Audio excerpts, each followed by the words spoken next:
رجب کے مہینہ میں اللہ تعالیٰ کے نبی کو اللہ تعالیٰ نے اپنے پاس بلایا، جس کو ہم معراج کہتے ہیں، شب معراج، لیلۃ المعراج، اور اس کے لیے اہتمام بھی کیا جاتا ہے عبادات کا، خیرات کا۔ یہ اللہ تعالیٰ کی بہت بڑی قدرت میں سے ایک چھوٹا سا نمونہ تھا کہ 3 کپڑوں میں اٹھایا اور سارے خلا کے پردوں کو چاک کروا کے 7 آسمان کے دروازے کھلوا کر سدرۃ المنتہا پہ جبریل کی بھی بس ہو گئی کہ اس کے آگے اتنا بھی اوپر گیا تو جل کے راکھ ہو جاؤں گا، تو اس سے اوپر آپ تشریف لے گئے اور پھر عرش خوشی سے جھوم اٹھا، اہتز عرش الرحمن، عرش خوشی سے یوں جھوم رہا تھا۔ خوشی میں انسان بے خود ہو کر جھومنے لگ جاتا ہے، تو اللہ کا عرش جھومنے لگا آپ کی آمد پر، اور پہلی ہستی ہیں جن کا قدم اللہ کے عرش پر پڑا، اور اللہ تعالیٰ اور اللہ کے محبوب کے درمیان جتنے نور کے پردے تھے اللہ نے سب ہٹا دیے، اور السلام علیک ایھا النبی ورحمۃ اللہ وبرکاتہ۔ اللہ تعالیٰ نے ایسا خوبصورت سلام پیش کیا، تو اللہ کے نبی پہ قربان جاؤں، انہوں نے اپنی امت کو بھی شریک کر لیا، السلام علینا وعلی عباد اللہ الصالحین، اللہ ہمارے اوپر بھی سلام ہو آپ کا، اور جو میری امت کے نیک لوگ ہیں ان پر بھی آپ کا سلام ہو، آپ کی رحمت ہو۔ تو معراج کا واقعہ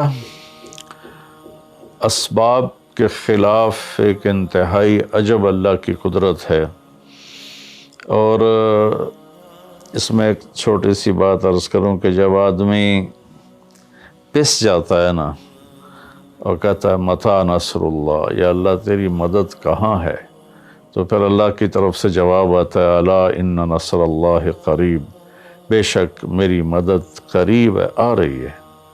یہ واقعہ طائف کے بعد پیش آیا ہے، جب آپ بے بس ہو گئے تھے، پتھر کھا کے شدید زخمی ہوئے، پھر آپ مکہ تشریف لائے تو باہر ٹھہر گئے، اندر آنے کی آپ کی سکت نہیں تھی، اور آپ نے زید ابن حارثہ کو اخنس بن شریک کے پاس بھیجا کہ مجھے پناہ دو، میں مکے میں داخل ہونا چاہتا ہوں، تو اس نے انکار کر دیا، کہا میں نہیں پناہ دیتا۔ پھر اپنے سہیل ابن عمر کو پیغام بھیجا کہ مجھے پناہ دو، اس نے بھی انکار کر دیا۔ پھر ایک اور عرب کے سردار تھے، ان کو پیغام بھیجا، غالباً صفوان بن امیہ کو پیغام بھیجا کہ مجھے پناہ دو، تو انہوں نے بھی انکار کر دیا۔ تو پھر آپ نے مطعم بن عدی کو پیغام بھیجا، ان کے بیٹے جبیر صحابی بنے، تو مطعم بن عدی کو پیغام بھیجا تو وہ آپ نے بچوں کو لے کر باہر گیا، اور اللہ کے نبی کو اپنے بیٹوں کے ساتھ لے کر مکے میں انٹر ہوا، حرم شریف میں آ کے اعلان کیا آج کے بعد محمد بن عبداللہ صلی اللہ علیہ وسلم میری پناہ میں ہے، انہیں کوئی ٹچ نہیں کر سکتا۔ ابو جہل نے کھڑے ہو کر کہا تم یہ اس کا کلمہ پڑھ کے کہہ رہے ہو یا اپنی سرداری کے زوم پر کہہ رہے ہو، اپنی سرداری کے بلبوتے پر؟ کہا نہیں، میں نے اس کا کلمہ نہیں پڑھا، جو اللہ نے مجھے سٹیٹس دیا ہے اس کی وجہ سے کہہ رہا ہوں۔ کہ پھر ٹھیک ہے، ہم ان کو کبھی ٹچ نہیں کریں گے۔ اس قدر حال سنگین ہو گیا تھا، اور کبھی آسمان کے فرشتے نہیں روئے سوائے 2 جگہ۔ ایک دفعہ جب ابراہیم علیہ السلام نے حضرت اسماعیل کو الٹا لیٹایا اور چھری ہاتھ میں اور سر کے بال ہاتھ میں، اس طرح، اور یوں آسمان کو دیکھ کے کہا یا اللہ تو مجھ سے ناراض ہو گیا ہے کہ میرے دل میں اسماعیل کی محبت آ گئی ہے۔ اس پر آسمان کے فرشتے زار و قطار روئے تھے۔ اور ایک جب ہمارے نبی کو پتھر پڑے اور پڑھتے پڑھتے بے ہوش ہو کے گر گئے، اس وقت 7 آسمان کے فرشتے روئے تھے، اور پھر ملک الجبال حاضر ہوا، یا رسول اللہ اجازت ہو تو ان کو ایسے پیس کے سرما بنا کے رکھ دوں؟ ان اطبق علیہم الاخشبین، آپ نے کہا نہیں لا اللہ ان یخرج من اصلابہ من یوحد اللہ، نہیں، اللہ تعالیٰ ان کی نسل میں ایسے پیدا کرے گا جو اللہ کی توحید کو ماننے والے ہوں گے۔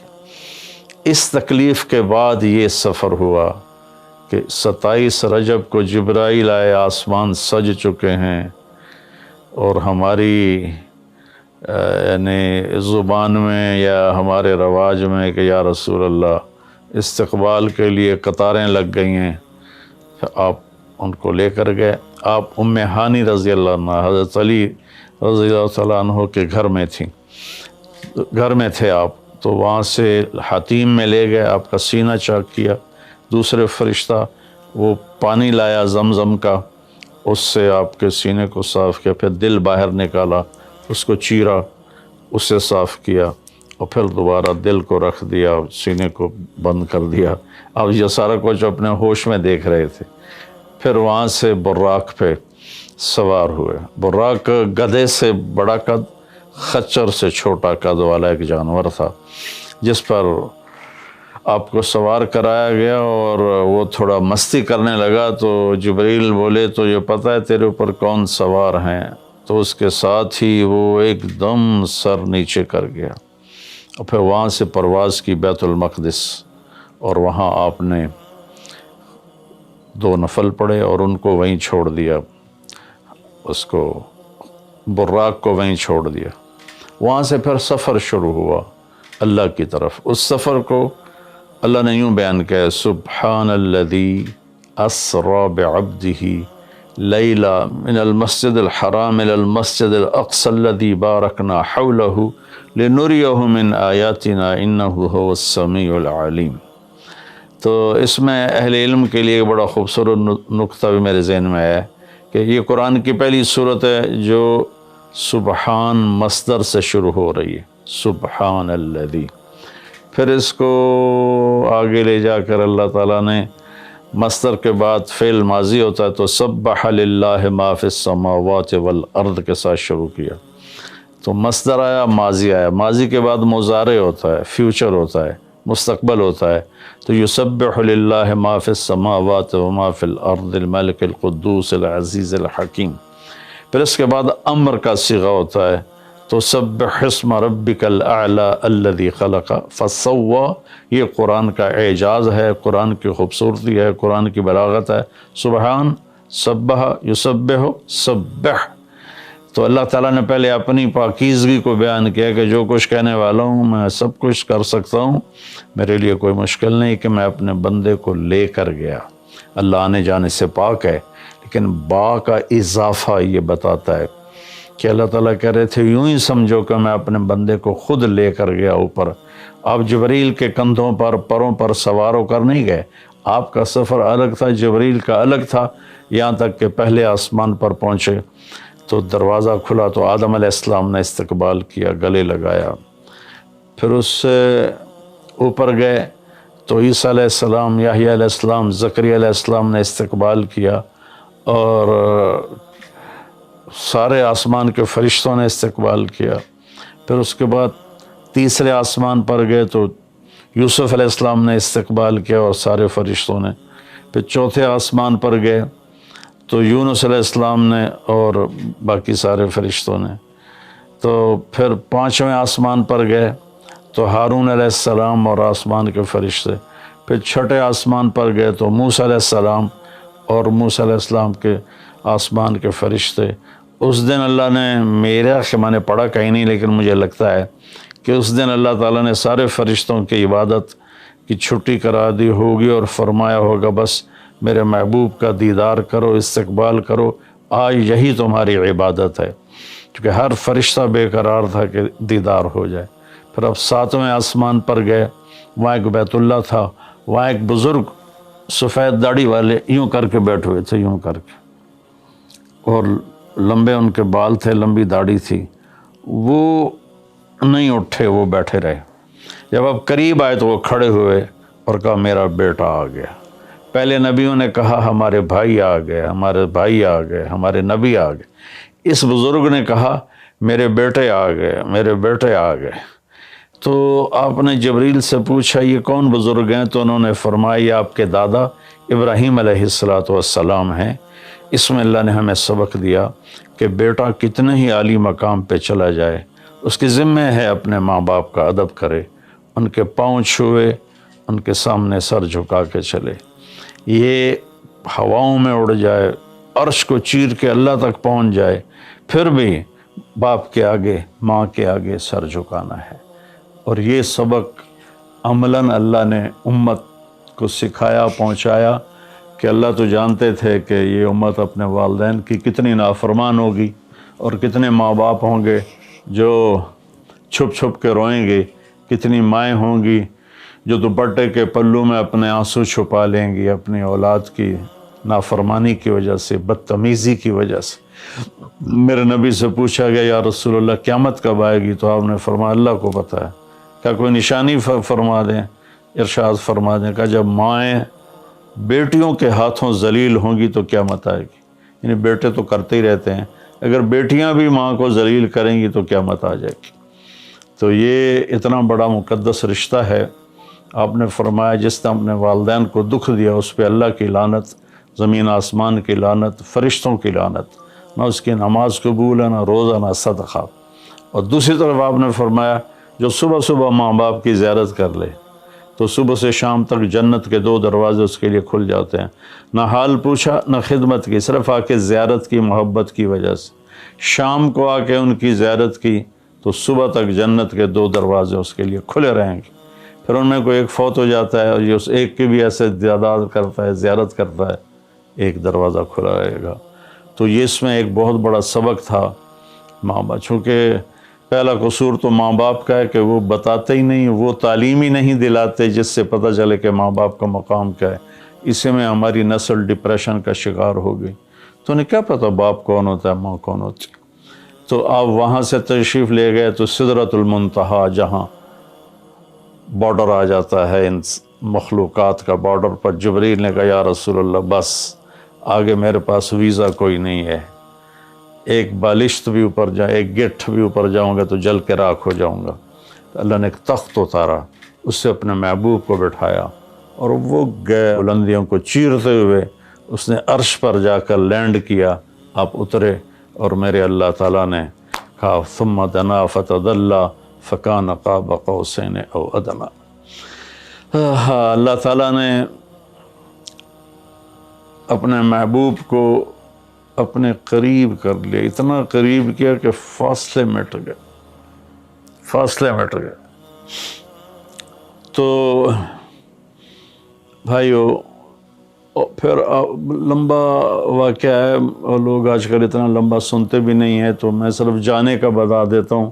واپسی کا بھی پورا ایک کہانی ہے، جنت دکھائی، جہنم دکھائی، جنتی دکھائے، جہنمی دکھائے، سارا کچھ دکھایا، سود خور دکھائے، بے نمازی دکھائے، نمازی دکھائے، اپنے سب کو اپنی آنکھوں سے دیکھا، جہنم کو بھڑکتے دیکھا، جنت کو چمکتے دیکھا، جہنم کو دہکتے دیکھا اور جنت کو مہکتے دیکھا۔ یہ سب کچھ آپ نے اپنی آنکھوں سے دیکھا اور پھر آپ واپس تشریف لائے۔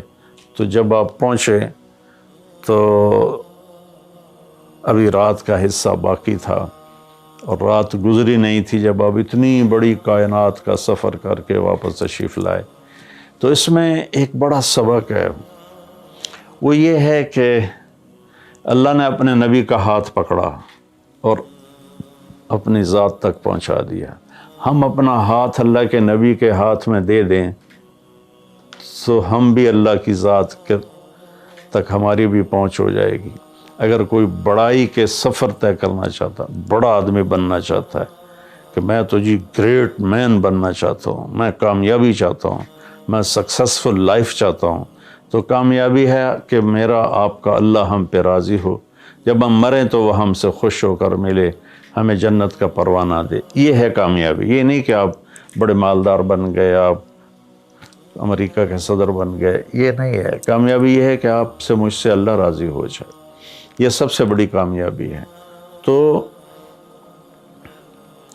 اللہ تعالیٰ کے نبی کے ہاتھوں میں ہاتھ دے دے تو اللہ تک پہنچائی آسان ہو جائے گی۔ ایک واقعہ سنا کے ختم کرتا ہوں۔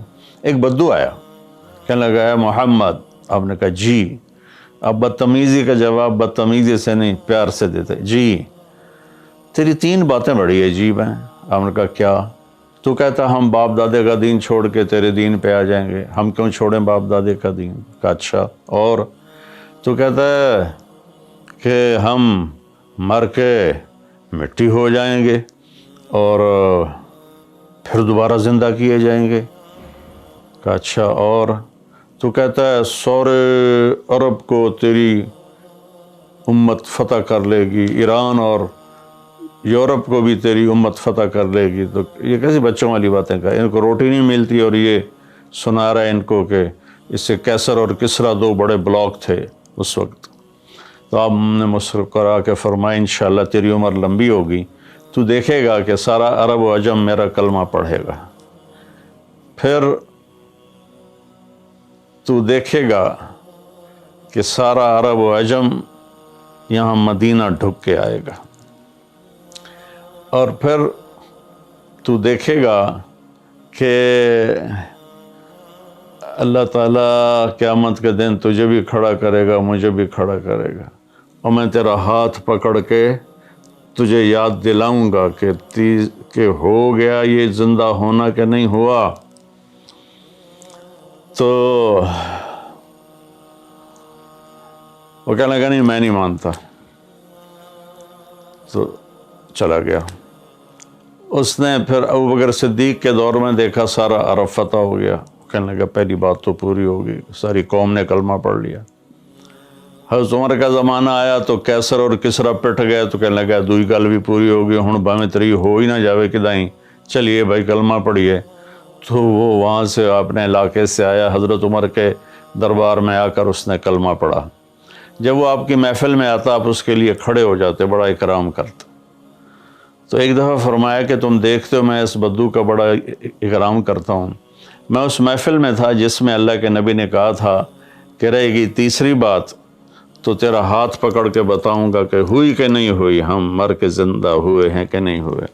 اور قیامت کا دن جس کا ہاتھ میرے نبی کے ہاتھ میں آ گیا وہ جنت میں پہنچانے سے پہلے کبھی نہیں چھوڑیں گے. تو یہ وہ شخص ہے جس کا ہاتھ میرے نبی نے پکڑا ہوا ہے، اس کو جنت تک پہنچا کے چھوڑیں گے. تو میرے عزیزوں، میرے بھائی بہنوں، بچوں بچیوں، ہم مختلف قسم کی نافرمانیوں کا شکار ہیں اور اس میں ہم لذت ڈھونڈتے پھر رہے ہیں اور فرسٹریشن کا شکار ہیں. ہماری نئی نسل نشوں پہ لگی ہوئی ہے. اللہ کے واسطے سب سے ہاتھ چھڑا کر اللہ کے نبی کو اپنا ہاتھ پکڑا دو. آپ کو یوں پکڑیں گے اور اللہ پاک سے جا کر ملا دیں گے اور فرشتے بھی آپ پر رشک کریں گے.